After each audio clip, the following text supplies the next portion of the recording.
Good morning. It's Uncle Don here. I'll tell you about a. Hang on a minute. Hang on right there.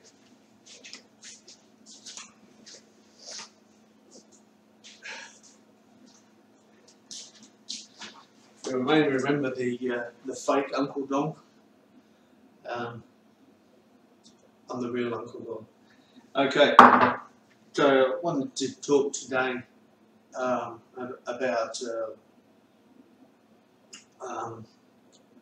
about Gallipoli, because well, not necessarily Gallipoli, but Anzac Day, and why I want to talk about it is because I have a bit of an idea about religion and politics, and those of the rest of us people who's being cared for by this infrastructure, the infrastructure that includes religion for conditioning of the people and also for conditioning of leadership. I'm going to look at these things like it could be a conspiracy. I think that Jesus was a threat to that agreement that the Jews made with the government to become a part of the infrastructure and to bring the city walls down. Not that there's anything on paper that can prove it, but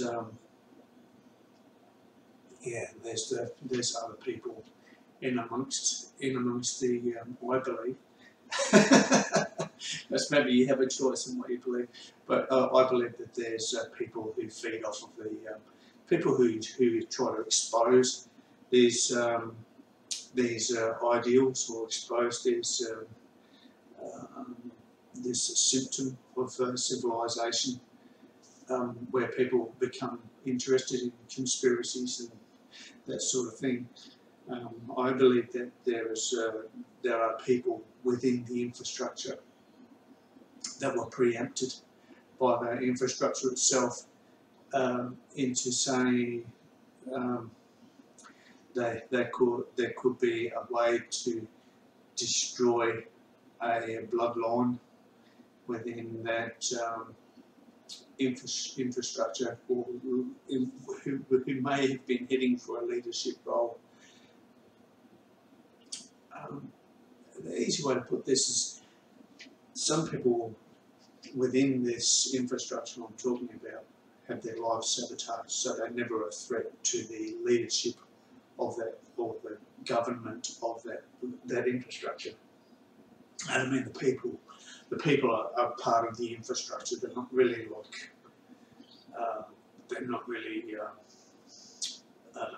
like part of the weighing up of laws and all the rest of it, unless it's by vote or something. But getting off track there. This agreement that exists between politics and religion might have entrapped Jesus into a realm where the Jews were able to cast him in a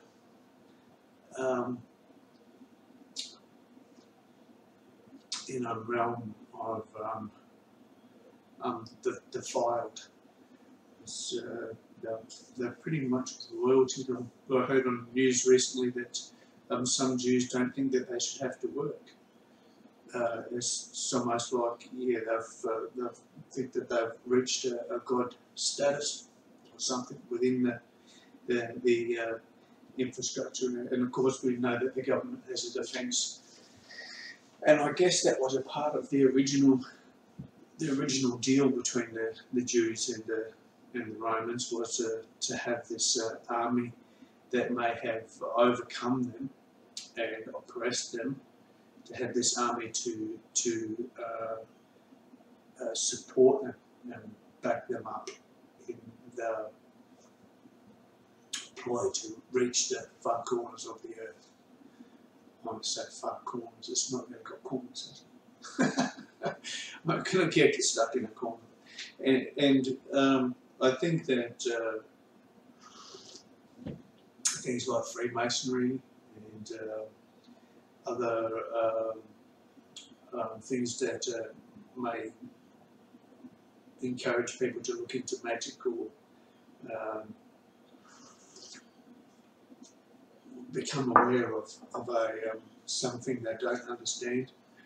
So I'll tell you, I ate with some Freemasons once, and I was just a kid. I think I was about 16 or 17, 16, and I was homeless at the time. I had nowhere to live, and I was staying on this person's seat, and I wasn't allowed to lay on the couch.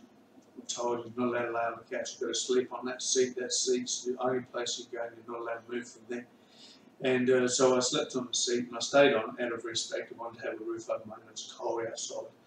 Next to a rat. He had a pet rat. It lived in a bookcase.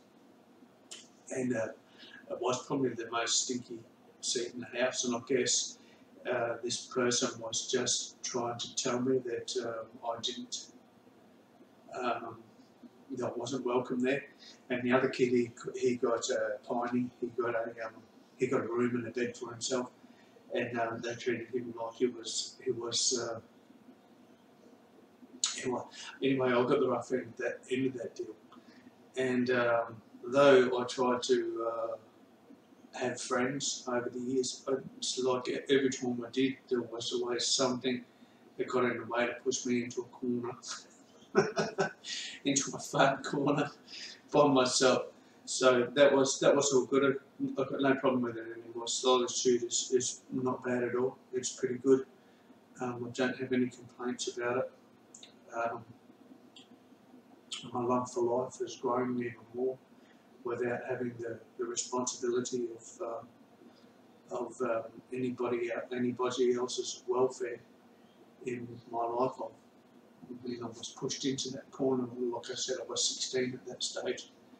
And I was sort of pushed into a corner by myself where I had to fend for myself or spiritually and all that since I was a little kid. So I got used to it, and maybe some people are wondering why I seem a little bit cold-hearted or something like that. But it's just normal for me. This is how I became who I am. I don't think I'm a bad person. I think I'm a good person, and that people who wanted to make me look delusional by using my sperm to create a bloodline of new lambs or something. I don't know what these Satanists or whoever they are have planned for the children they made from my DNA. And it doesn't concern me. I have no interest in any of them, or the people who did it, or Hells Angels, Vikings, Gypsy Jokers, Finks, and they're nothing to do with me. And I wanted to move on to that now that I'm onto that subject, because these people seem to be able to scavenge off the garbage that these groups make out of some people who may be a threat to their having secured the infrastructure. I mean, if some people were to get hold of the idea that if some people got hold of the idea that they could destroy infrastructure and be a threat to government, they would do it regardless of the implications on themselves or their city or their friends or family, whatever. They would just do it because they're acting on their emotions. But to actually penetrate this realm of oppression, or just say it's a realm of oppression, but to penetrate this realm of legalised slavery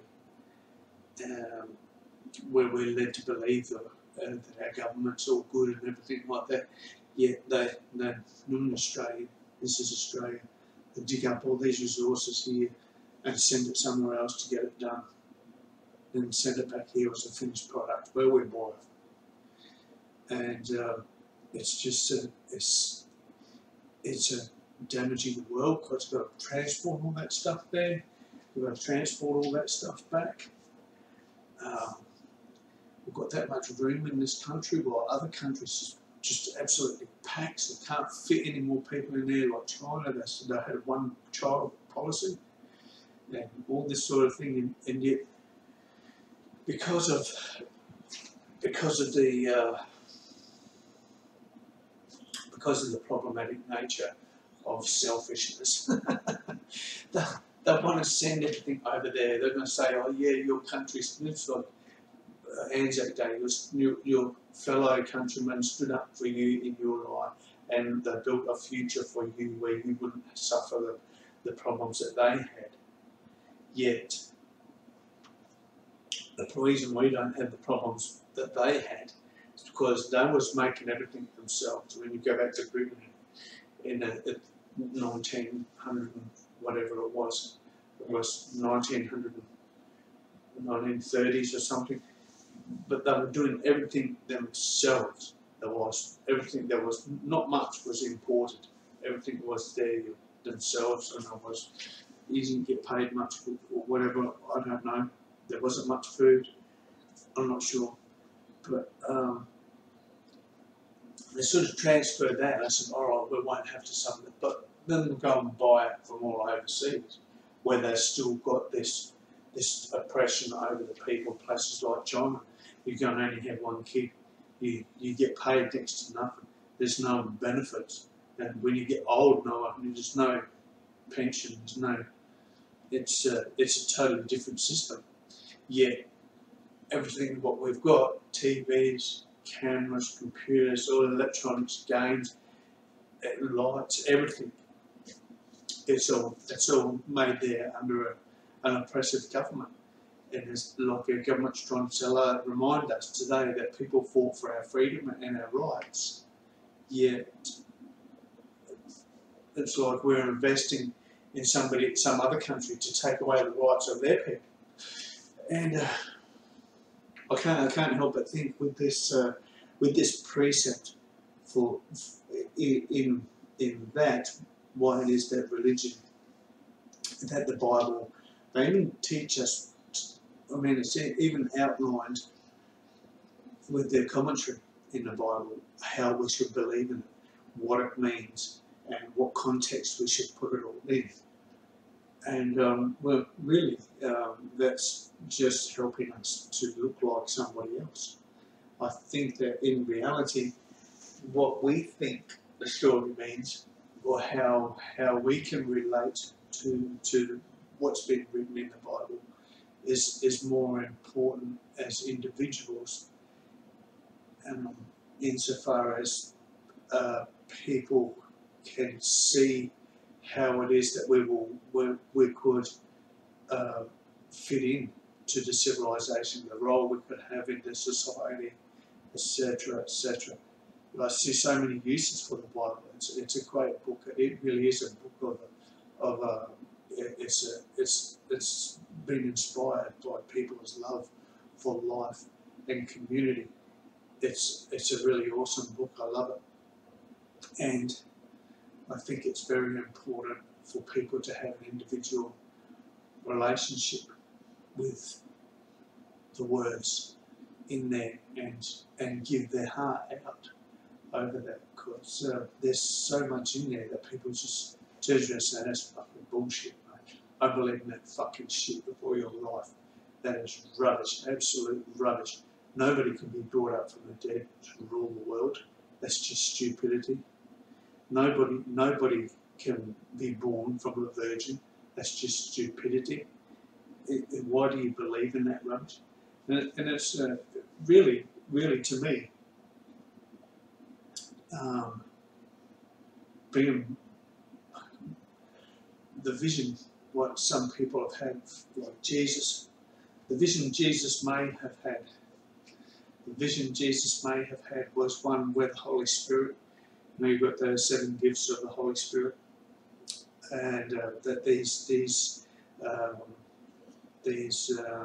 attributes for love, for having a loving life, a love of other people, a love of yourself, was all those seven things. And those 7 things could be the Holy Spirit has these 7 attributes of God, or the godly life, godliness, and that these seven attributes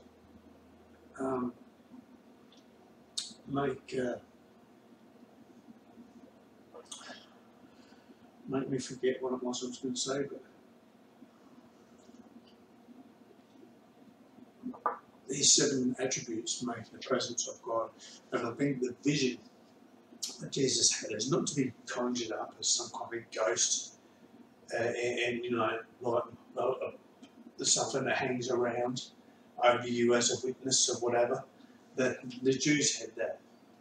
That you've got the tablets, like the stones with the commandments are written on, or the people that stuck by the presence of and became witnesses and could punish whatever from the death. But besides my belief in all that kind of spiritual conceptualizations of an afterlife, I think that Jesus' vision wasn't for one of these moons or stars or suns or black holes or whatever to be able to influence the living the way that the Holy Spirit could. And the Holy Spirit, I don't think, is really a person or some kind of embodiment or anything like that. I think that the Holy Spirit could just be Jesus' vision for what would rule over the world. And we can see that, I believe that those attributes for God are coming about on a worldwide basis. And the more we shift to a global problem with climate change, the more we'll shift towards a world government that will be able to incorporate on this Holy Spirit or the precept for God in the Holy Spirit. But anyway, a lot of people get upset, mark of the beast. Well, they've got all these kind of conspiracies that people come up with, thinking that their culture is going to be taken from them. We might as well face it. Taking drugs is a subculture. People are looking for a spiritual journey on the weekend. Each weekend, people are just going out, they're getting high, going to clubs, and sort of kids, whatever. They're looking for a spiritual journey. And they need to have some kind of change in their life. I don't know, some of them it's probably like they fall in love, start a family, and it's like, couldn't be bothered going to the club, and we've got other goals in mind now for life. And I think that subculture, or those years we go through of finding our destination, is that some of us have already had our destination preempted. But the Bible words had our life sabotaged when we were kids. And these people just sit back and watch that there's a body of people, and there's a group. The majority of the people need to be governed. That they're not mature enough or confident enough to go on and lead the country. There's only a certain amount of people that will even be considered for that.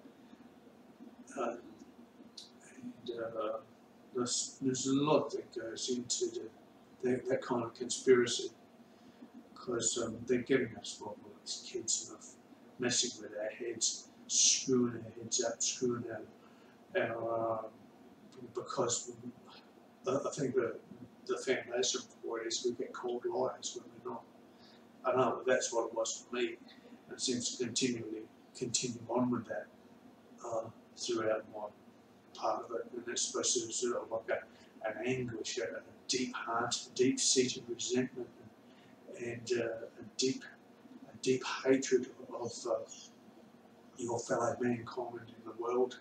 It will become so utterly destructive that, that these people can encapsulate you and put you to work on one of their other projects. But apart from that conspiracy, what I was had unearthed and dug up, yeah, Gallipoli, World War One, World War Two, and I mean I've got relatives who fought in both of those wars, and I really don't think it achieved as much as the people, the general population is led to believe that it achieved. I mean, America killed over a million civilians to end World War II. And I mean, we're told that we're supposed to respect that decision, but I don't know, why did it all start? Because somebody wanted to kill the Jews, and why did they want to kill the Jews?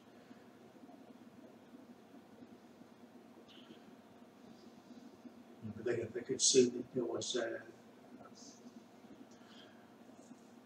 maybe they could see there was a reason to get rid of this this group that makes rubbish out of people and has a body of people that benefits from that. I don't know.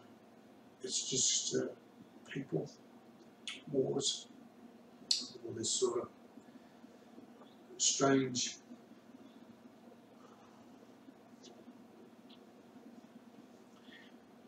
but I should be sure that one day, not even one day, in the beginning, some people say at the end of the day, I'm going to say at the beginning of the new, at the beginning of the endless day, well, we have the sun shining as if it was from within us. We could be surrounded by complete darkness with no planets, no suns, no moons, no nothing, and just appear the way we appear as if the sun was shining on us.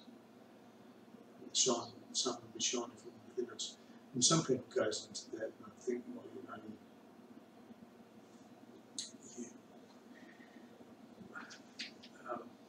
this little round coin went flying into your tummy.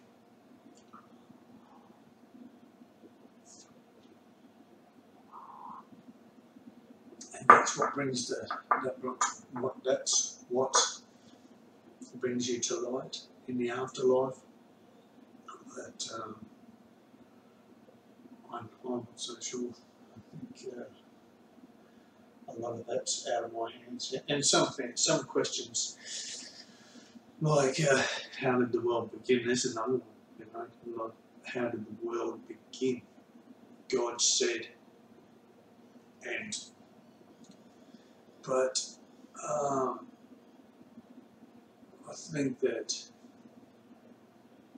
think there's a lot of ways you can read that, because the first, second, third, fourth, fifth, sixth, and so on, those days, the precept for that is it didn't all happen in one day. There's a series of stories that leads up to the birth of Jesus. There's a series of stories that leads up to the death of Jesus. It's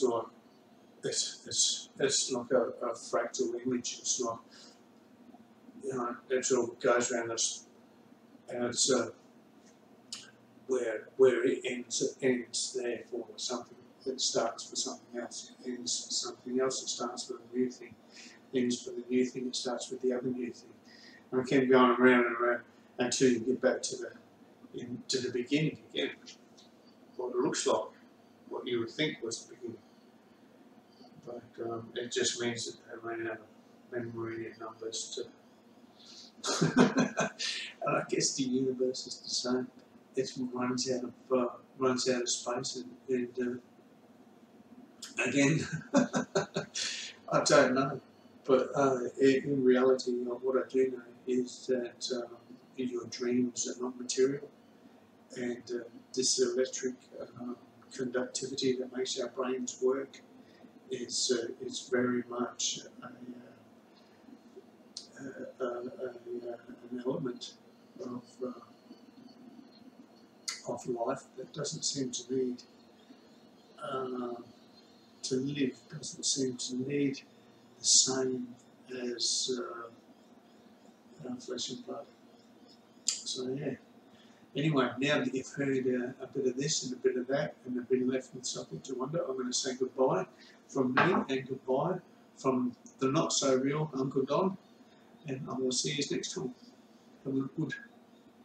Have a good Anzac Day.